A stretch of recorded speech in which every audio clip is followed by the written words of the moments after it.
speed and weight. So glycemic load is the number that estimates how much the food will raise a person's blood glucose level after eating it. Glycemic index said how quickly. The speed. Glycemic load, how much. What's the weight that this, what weight is this putting on me? How much will this raise my blood sugar from eating it? So glycemic load is also a number, but that goes up to 100. And we calculate it by multiplying the glycemic index by the amount of carbohydrates. So the amount of carbohydrates in a serving size. So if you're going to eat one banana, that's the amount of carbohydrates in one banana, which is 27. But if you're going to eat 2 bananas, then after you get that load, that glycemic load number, which is 14, that's going to be 28 now because you ate 2 bananas. Okay? So let's move on to what the number is they say you should have. So the standard number recommendations is under 100.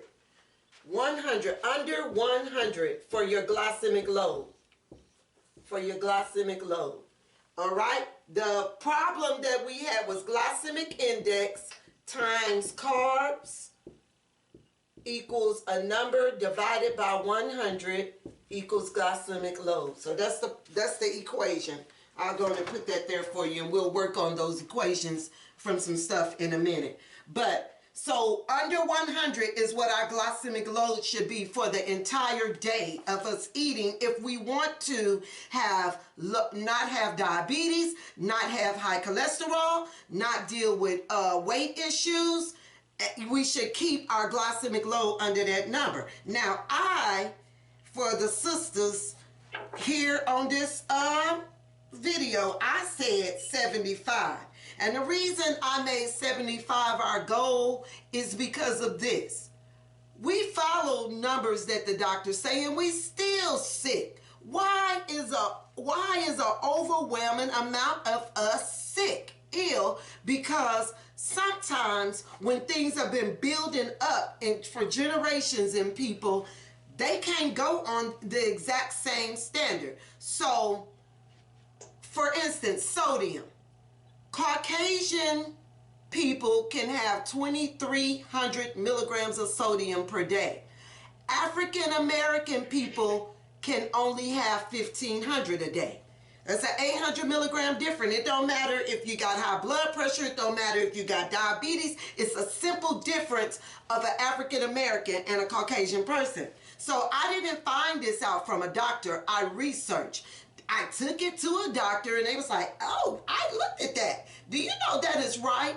Another thing, calcium. Calcium is absorbed 2 times quicker in an African American than a Caucasian. So when you look at too much calcium not leaving the body because magnesium levels are low causes a lot of the autoimmune diseases and stuff that we have. So if a person don't know that, they may think that they're supposed to take a calcium supplement. They at least said that doctors started telling African Americans don't take no calcium supplement. The women, because they absorb it 2 times the rate. So that's just something that there's differences in stuff that's not looked at. So the number 75 will be good for anybody. I just specify it in the black woman because she's one of the sickest right now with going through different things. So that is why we have that number 75.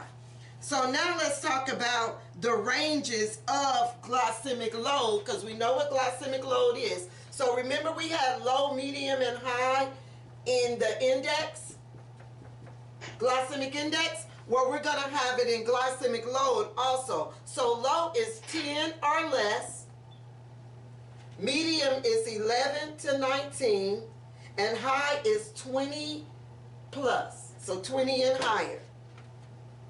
All right? So when we were looking on that chart, I'm gonna just give y'all now. I got that written up there, and I'm gonna send this to y'all.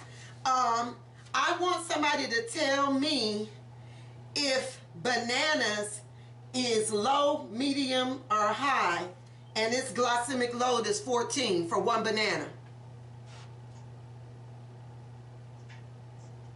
Somebody give me the answer. It's medium, I think. That's right, medium. Thank you, Robin. Potato chips. Potato chips for 4 ounces, which to me, this is a little tricky because when I eat some potato chips, I really try to just eat the 1 ounce bag, y'all. And I was like, but 4 ounces of potato chips is 30 on the glycemic load. So what is that? 30. Lorene, you still there? That's high. High, yeah, good job. That's high.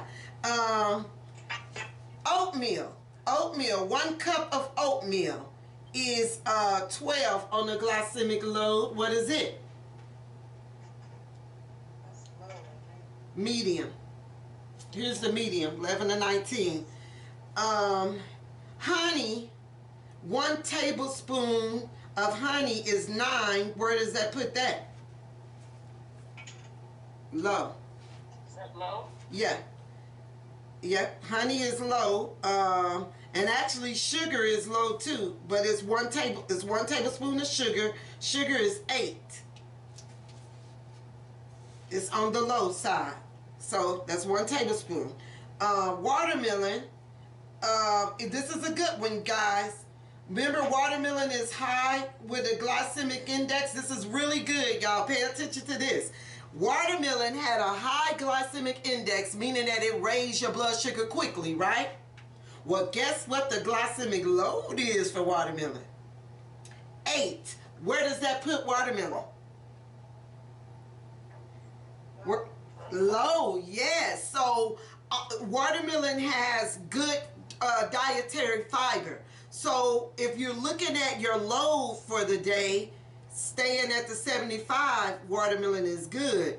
But if you're raising your blood sugar too high because you have blood sugar problems or whatever, you have to watch it in that aspect. But the glycemic load of it is low.